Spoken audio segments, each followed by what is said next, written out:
What's up, grinders? By the time you're seeing this video, I'm already in a Chinese buffet in China, smashing my face with the most insane amounts of food you could possibly imagine. But I did make this video in preparation. So in this video, we're going to be reviewing a video that's called Learn a Language in 30 Days with the Military Language Method. I'm covering this video because after my last video, where I spoke about the hyperpolyglot, someone dropped a link to this one and said, please give me my thoughts on this video. Now, first up, I'm going to give you a little bit of background on him based on the description I've seen in this video. I haven't really dived in. It says that he's a military linguist, and I think he was in Chicago or something, so he's obviously in the US, and he teaches languages in the military, and he's going to present the military language method. I also have a little bit of insight on this because about 15 plus years ago, I was in the Australian military, obviously a different military, and we have the Defence Force of Languages here. Now, I was in signals, and that's all the information you're getting out of me, but I did not participate in learning a language as part of my time in the military. However, I knew multiple people who did, so I can talk a little bit about how the military language process really works. I would say really works because maybe he's going to make up a bunch of bullshit. I don't know. We'll see. So basically, how it works is there's two ways to get a language in the Australian military, or like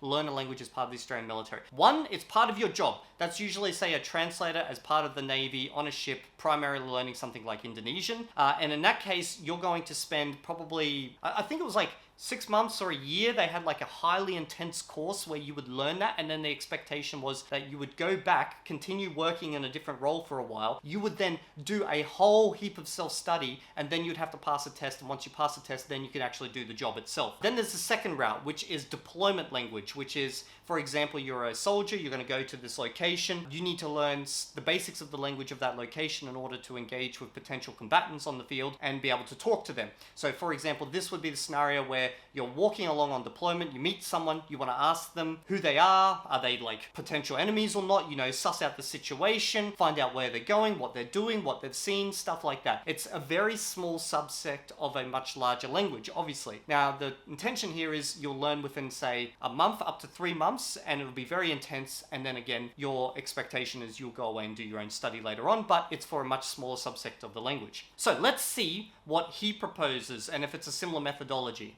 In this video, I want to talk about the outline of the method that I use to teach Spanish, Portuguese, Arabic to the military. Okay, he just mentioned Arabic, and I do want to add that it's usually a specific dialect of Arabic, because Arabic is actually quite a diverse language from one side to the other. So he's probably talking about a very specific dialect, but it's just using the word Arabic. And typically the goal is working together for 1 month, and we want you to become conversational in Spanish in 1 month. Why? Okay, so what he's talking about here is definitely deployment language. He's not talking about learn an entire language. So the title is already very clickbaity. Learn a language in 30 days. No, you're learning a very small subsection of a language. Because we don't have 3 years before deployment. That's my day job, is as a military linguist, and conversation in a month is the name of the game. Yeah, okay, he's definitely talking about deployment language. If he turns around and says, no, I'm not talking about deployment language, I'm talking about like the entire language, then I'm going to backslap him because he's lying. It's taking longer than that to become conversational, then you're doing something wrong. So in this video, I want to talk about the way to, how to do it right, okay? We begin, I want to basically draw the method for you. There's going to be a pyramid structure here. Thing one, the basis is structure, okay? So what is the structure of language? Structure is how the language works, okay? I break down structure into 3 categories: verbs, vocabulary, and useful expressions. Verbs are I am, I have, I like, I want, I went, whatever your verb is. From there, you mix and match the verb and the vocabulary. Section 2, right? Verbs, vocab, useful expressions. Verbs and vocabulary mix and match together. They go together like yin and yang. You can say, I am Tony. I'm from Chicago. Are you from? I like this. Do you like that? You can play a whole back and forth tennis game just asking questions and answers revolving around verbs and vocabulary. Okay, so this is very similar already to my template method. So if you guys seen my video where I talk about how I create audio cards and listen to them, basically what I'm doing is I'm creating a template of, say, a certain phrase I want to say in the language, and then I create various audio cards based on that one phrase, but I'm just swapping out the nouns, or I'm just swapping out the verbs, or something like that. And the idea being here to subconsciously teach you the underlying pattern of a language, as opposed to trying to memorize an entire line or like individual words individually. So what he calls structure, I just call templates. Vocabulary, that's the structure. Useful expressions are okay, very good, nice, interjections. Those 3 categories comprise structure. Now, most language learning and language teaching methods, they aim for that first level and they just stop there. I find maybe it's a little conversation practice, but apps. That makes sense because most apps are you and the app. There's no third party involved, so you can't practice with other people. So he's correct about that, but that's just the nature of the beast. If you want to practice the language, you got to go out, find people, and practice it. That's literally why I'm in China right now, so I can practice my spoken abilities with as many people as I possibly can. Of course, there's online websites like italki where you can hire tutors and just practice your language like that. But yeah, this is just the nature of the beast. I mean, if you're not conversing with the person, then you're just aiming for structure. Like you're just trying to memorize enough verb, vocab, expressions, word order, syntax, da-da-da. You're trying to study the language, and that's not enough because just studying the language is not going to make you conversational in the language any more than studying boxing would make you a good in the ring, or like studying tennis would make you good. Like you can't learn tennis from an app, from Wii. It's not. Yeah, he's completely correct about this. Nothing special. So where most methods stop, which is that structure, is where we just get started. Structure is the way the language works. What comes after that is how the language works for you. That's conversation. We use the structure to create conversations. So again, it's not just memorizing verbs and vocab and usage, but it's working them into a conversation where we can go back and forth like a tennis game or like a martial art, asking and answering questions. Okay, so this fits in very nicely with how the military method works here in Australia. Basically, you're in a classroom, you've got a very small number of students in the classroom, and there's a lot of, you learn the structures or the templates, and then you just start repeating them backwards and forwards with the other students, just practicing them over and over. Obviously, this is the one benefit of a classroom environment, is you can practice this stuff a lot. Now, I primarily on this channel focus on teaching people how to learn a language, or at least the best methods that I've encountered so far for learning it while you're basically at home by yourself and you've got a limited number of hours in the day. The military method is you're learning in a small classroom environment, and it's a lot of repetition, and it's usually from early in the morning to late at night, and it's just a smash. You're just completely smashed with stuff with an expectation. You go home, you practice again, you go the next day, and it's just that. In fact, the whole idea with the Australian military method is as soon as possible, they stop teaching in your native language and they start teaching in the actual language. Because that's conversation, okay? So we do that from day one.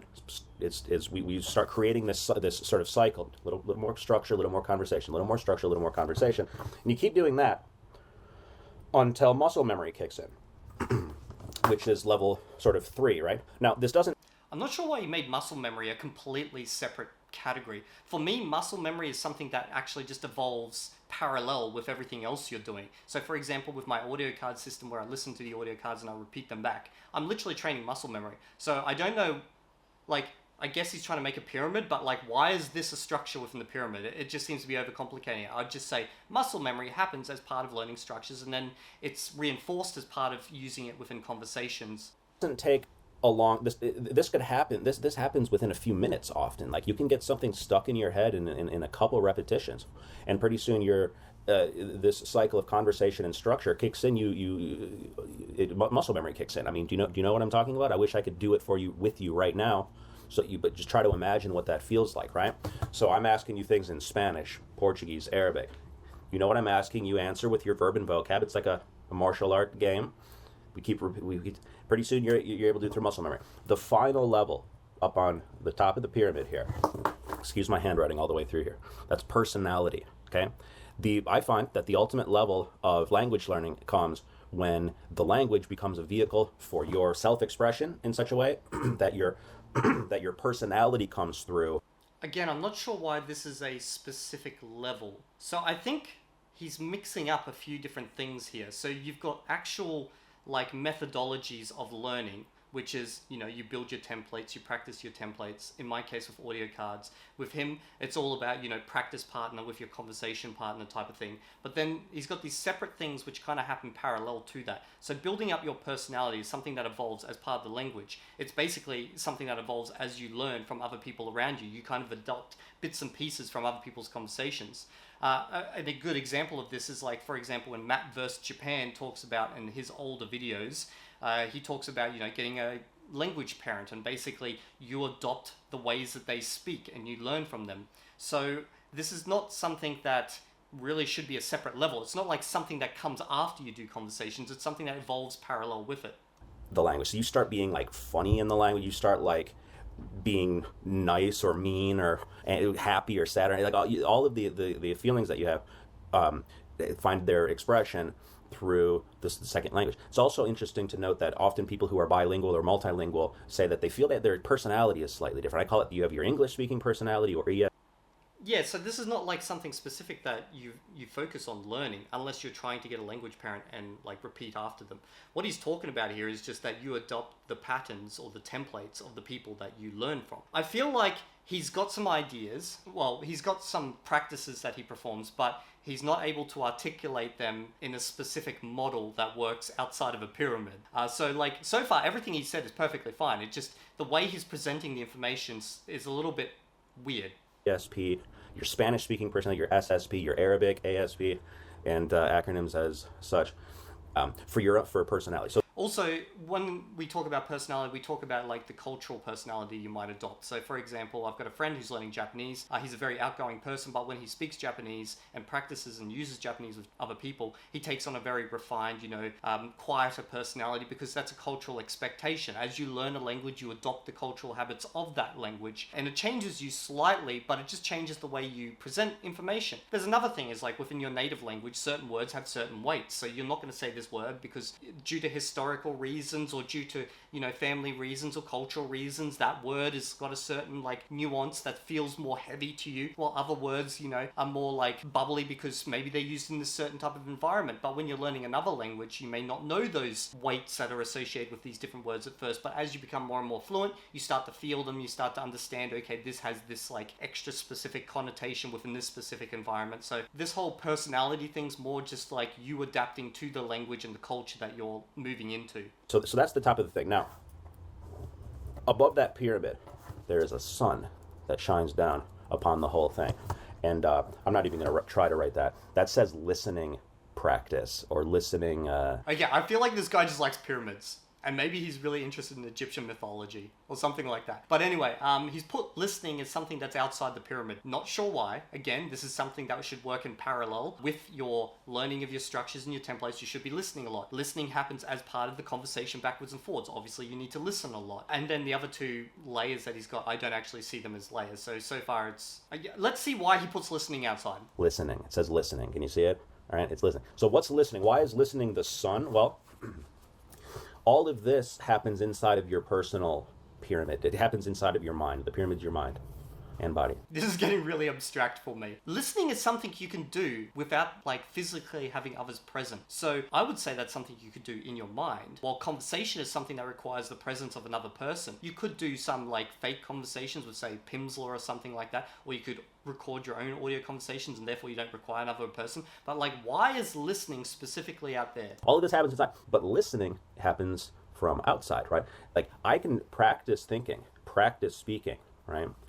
But I can't control what other people say. So this is... okay, I see what he's getting at here. So he's trying to say, like, I can do all these other things by myself, but I need the assistance of someone else for listening. Actually, you don't. Like, listening, you can practice. It's probably one of those few things you can do completely by yourself, and there's an entire methodology called comprehensible input built around it. So it's not something that requires the presence of another person. This is where people often say, oh, well, people speak too fast, and there's too many dialects, and I don't know what's going on in listenings and everything like that. Listening practice nourishes your personal approach, right? Like you pick up a ton by listening, and it's worth noting that where do the rays of the sun, where do they touch first on your pyramid? They touch on personality, right? So when you listen to someone speak, it's like when you hang out with someone for a long time, or often in like a week, and all of a sudden you're talking like them. Other people speaking rubs off on your personality. So by focusing on listening and the strategies of listening, which we would get into later, namely... Okay, so everything he's saying is fine.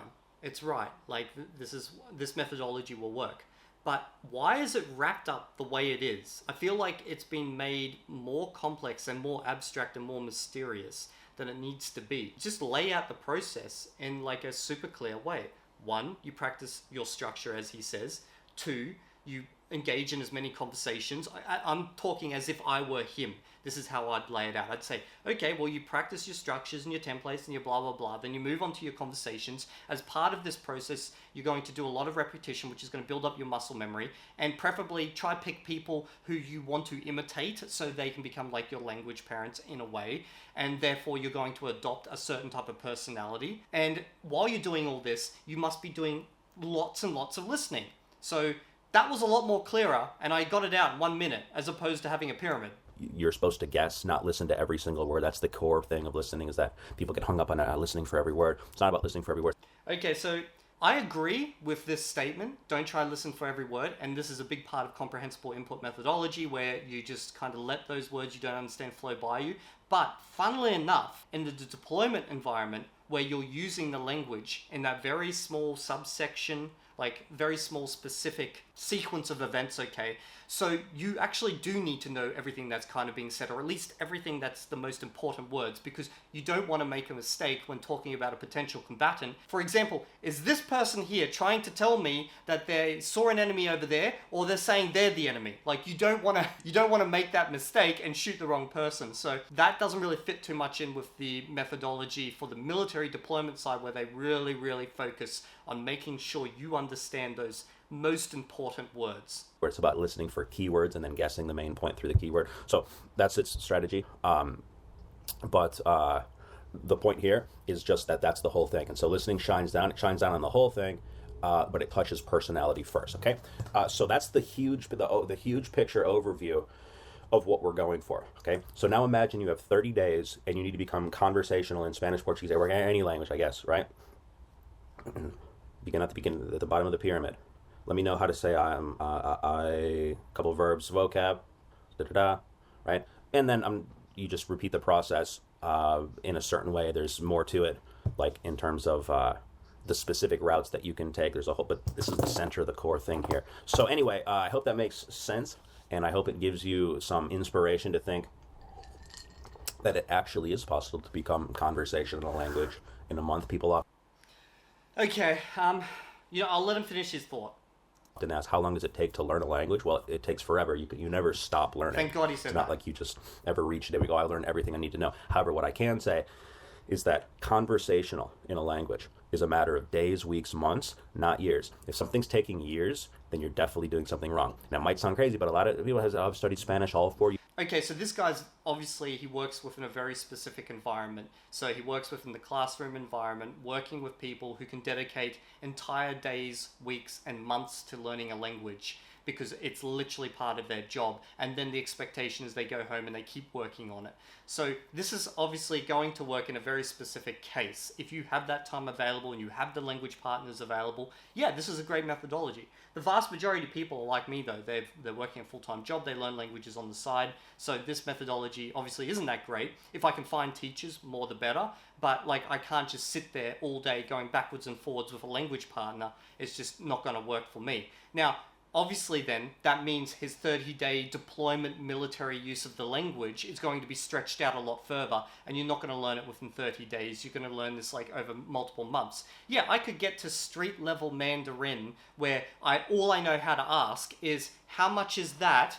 Understand the response and give them the money and say, have a great day. Like, yeah, you could learn that in 30 days. That would be the equivalent of a military deployment language where it's like, where are you going?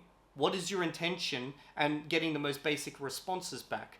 But this is clearly a kind of a clickbait title here. Learn a language in 30 days. You're not learning a language in 30 days. You're learning a very specific part of a language, and you're doing it in a classroom environment. Under intense stress levels, by the way. Years in high school, but never really became conversation, never learned to speak, right? I've been trying to study Spanish or whatever language off and on for over 10 years now, right? Days, weeks, months, not years. That's the rule of thumb. I'm here because I've got the way to what I believe is the fastest way. If I thought there was a faster way, then I would do that. I'm glad he said, I believe is the fastest way, because when he said, I have the way, I was like, I am the one. So I'm glad he added that extra little bit in there. To go from zero to conversational in 1 month, and I'm here to tell you exactly how to do it.